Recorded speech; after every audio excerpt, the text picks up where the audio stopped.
Olá, seja muito bem-vinda ao canal. Espero que esteja tudo bem com você. No vídeo de hoje, irei resolver as atividades do PET final avaliativo do Plano de Estudo Tutorado terceiro ano do ensino médio. Eu sou a professora Ellen Mendonça e esse é o meu canal.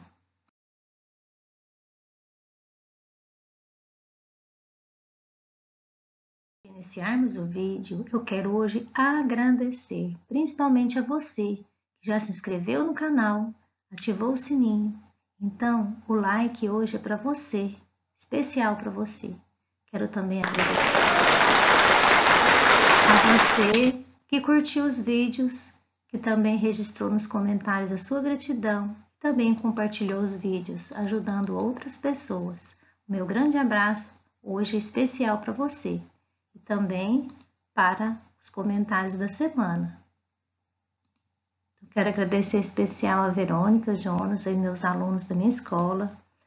Meu abraço em especial também para Patrick Martins, sempre comentando os vídeos aí no canal. Muito obrigada.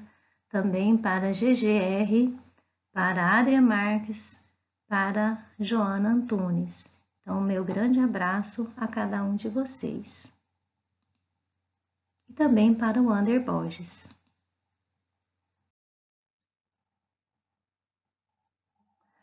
O PET avaliativo, ele contempla o eixo temático materiais, principais grupos de substâncias orgânicas, objeto conhecimento interações intermoleculares, geometria molecular, hidrocarbonetos, identificação de funções oxigenadas, reações de saponificação, isomeria, identificação de funções nitrogenadas, reações de adição e substituição, reações de eliminação e óxido-redução em compostos orgânicos e ozonópolis. As habilidades a serem desenvolvidas: reconhecer as substâncias que apresentam as principais funções orgânicas e suas características, compreender os principais mecanismos das reações orgânicas para obtenção de novos produtos, entender os mecanismos das reações orgânicas de adição de compostos orgânicos, compreender os principais mecanismos das reações orgânicas de eliminação, reações orgânicas de óxido-redução e das reações orgânicas de ozonólise para obtenção de novos produtos, relacionando-os aos processos utilizados pela indústria. Os conteúdos relacionados a esse PET é geometria molecular, polaridade das moléculas, compostos orgânicos, NOx, ligações químicas, transferências de elétrons, funções orgânicas, compostos de carbono, funções nitrogenadas, reações de adição em hidrocarbonetos, reações de substituição em aromáticos. Bom, vamos então à resolução das atividades. Se você tiver alguma dúvida durante o percurso, registre nos comentários que irei ajudá-lo. Atividade 1. As formas eletrônicas de Lewis nos auxilia a enxergarmos a quantidade de nuvens eletrônicas ao redor do átomo central. Tal compreensão é fundamental para determinarmos a geometria molecular dos compostos. Pede-se que se escreva as fórmulas eletrônicas de Lewis e determine a geometria molecular para os compostos abaixo. Então, temos a molécula de água. Sabemos que o hidrogênio ele está lá no grupo 16 da tabela periódica, então ele vai ter 6 elétrons na sua camada de valência, e que o hidrogênio tem um elétron, ele vai ter um elétron na camada de valência. E vão se estabilizar dessa forma, o oxigênio com 8 e o hidrogênio com 6.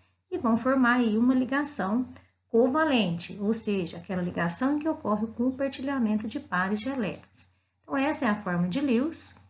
A geometria, nós temos que lembrar do seguinte: quantas nuvens eletrônicas temos, quantos átomos ligantes nós temos, e em relação a essas características, nós determinamos a geometria da molécula.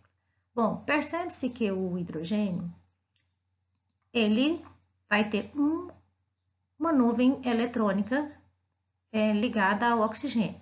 O outro átomo de hidrogênio também uma nuvem eletrônica. Percebe-se que nós temos 2 pares não ligantes e mais 2 pares não ligantes. Então, em resumo, nós temos um átomo central, que é o oxigênio, 4 nuvens eletrônicas, porque aqui nós temos 2 com os hidrogênios e mais 2 aqui em volta do átomo central e 2 átomos ligantes. Essa característica nos dá uma geometria angular, o que a gente pode ver através da fórmula estrutural. Na 2, que é o tetracloreto de carbono, o carbono tem 4 elétrons na camada de valência, pois ele está lá no grupo 14. O cloro tem 7 elétrons na camada de valência, então ele precisa compartilhar um par de elétrons com o carbono, para que ele fique estável. Da mesma forma, o carbono compartilha 4 pares de elétrons, um com cada átomo de cloro, ficando assim, então, estáveis os dois átomos. Essa é a fórmula eletrônica de Lewis. A representação da fórmula estrutural seria dessa forma, uma vez que ela vai facilitar você a visualizar a geometria, ou seja, quando nós temos essa característica de um átomo central, 4 nuvens eletrônicas em volta desse átomo central e 4 átomos ligantes, nós temos uma geometria tetraédrica, ou seja, ela vai ter aquela geometria com 4 lados, né, formando aí um tetraedro com um átomo de carbono central. No CO2, nós temos o carbono com 4 elétrons na camada de valência, por ele estar lá no grupo 14 da tabela periódica. O oxigênio está no grupo 16, então ele tem 6 elétrons na sua camada de valência. Então, a sua fórmula de Lewis vai ser dessa forma. Ou seja, o carbono no átomo central, compartilhando aqui 4 pares de elétrons com o oxigênio. Cada oxigênio compartilha 2 pares, formando uma nuvem eletrônica. Quando nós temos uma ligação dupla ou uma tripla, ela considera-se que cada ligação seja apenas uma nuvem eletrônica. Então, nesse caso, quando nós temos um átomo central, 2 nuvens eletrônicas e 2 átomos ligantes, então nós temos a característica de uma geometria linear. Percebe-se pela formação da estrutura. E por último, nós temos o dióxido de enxofre. Ambos os átomos estão na tabela periódica no grupo 16, então eles vão ter 6 elétrons na sua camada de valência. O enxofre vai ser o átomo central, logo ele vai compartilhar 2 pares de elétrons com o oxigênio, fazendo aqui uma ligação dativa com o outro oxigênio. Então, nós temos aqui 3 nuvens eletrônicas, uma nuvem aqui em cima do átomo, a outra formada pela ligação dupla e a outra formada pela ligação dativa. Então, nós temos aí a representação da fórmula estrutural e temos um átomo central, 3 nuvens eletrônicas, 2 átomos ligantes. Essa característica nos permite visualizar uma geometria molecular angular, certo? Passamos então para a atividade 2. Uma breve ida ao supermercado, encontramos diversos produtos que apresentam funções orgânicas que contêm oxigênio, tais como cerveja, que contém a função álcool, o removedor de esmalte de unha, que contém a função cetona, e o vinagre, que contém a função ácido carboxílico, por exemplo.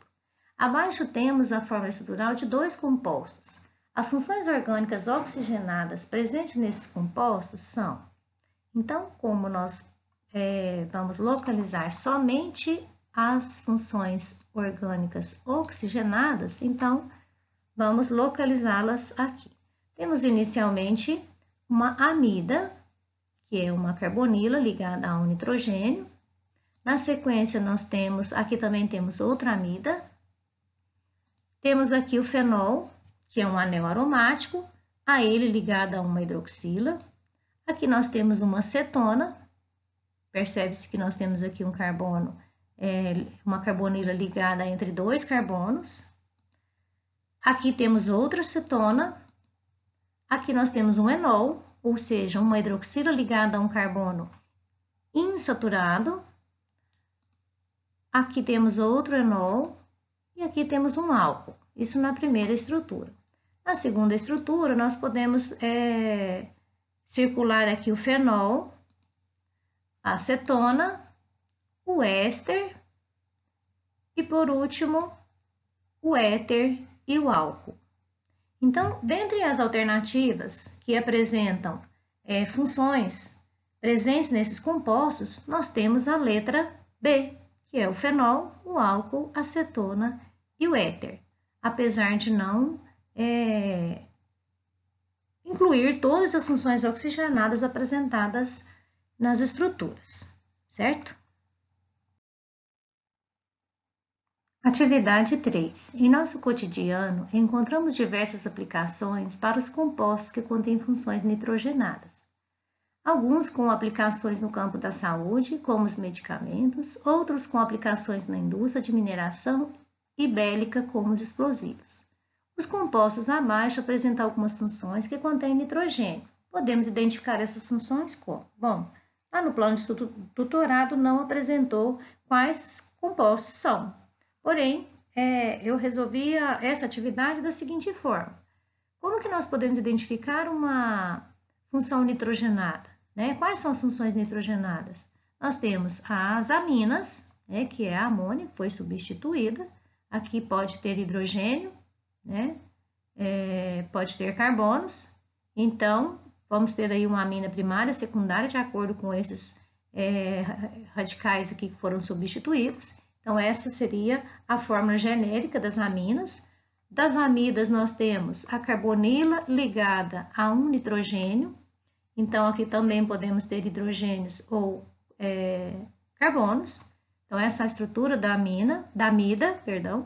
Dos nitrocompostos, nós temos, então, o nitrocomposto é o grupo NO2, né? Dessa forma condensada ou a forma estrutural, bem visível. E também temos as nitrilas, que é o grupo CN, esse tripla N. Então, a afirmativa aqui que pode identificar funções nitrogenadas é a letra D.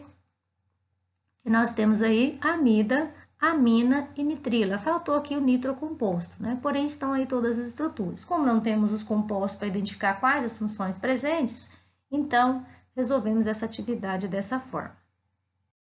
Atividade 4. As reações de hidrólise ou hidratação de alcenos são muito utilizadas por algumas indústrias para a produção de determinados tipos de álcools. Um exemplo dessas reações é a hidrólise ácida do metilpropeno, que origina um álcool terciário chamado metilpropan-2-ol. Escreva essa reação identificando os reagentes e os produtos formados. Então, nós temos o metilpropeno, essa é a fórmula. Ele vai reagir com água, como é uma reação de hidratação. Então, vai ser adicionado água a esse composto.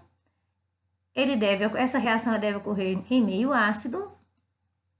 E quais os produtos formados? Um álcool, que é o metilpropan-2-ol. Então, já deu esse composto aí para nós no texto. Então, atividade muito fácil de se resolver. O que ocorre, na verdade? O ácido e a água vai atacar essa reação, esse composto, romper essa ligação dupla e vai ser adicionado aqui hidrogênio. Percebe-se que esse carbono estava com 2 carbonos, então entra hidrogênio aqui e entra o oxigênio, a hidroxila, perdão, na outra extremidade, né? Então, segue aquela regra, o hidrogênio entra no carbono mais hidrogenado e a hidroxila entra no outro carbono.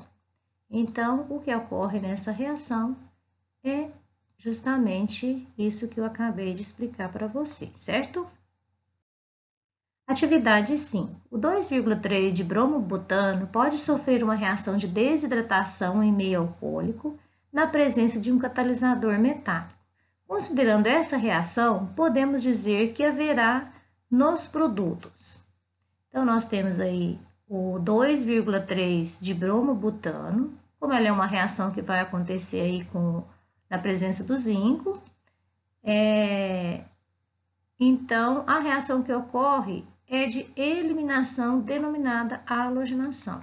Então, com o 2-bromobutano, não vai ocorrer desidratação. Então, essa atividade está aí com uma palavrinha aqui que não deveria estar, ou seja, a reação que ocorre nesse caso é de dehalogenação, ou seja, vai sair halogênio aqui da fórmula, e não água, porque desidratação é a reação onde ocorre a eliminação de água.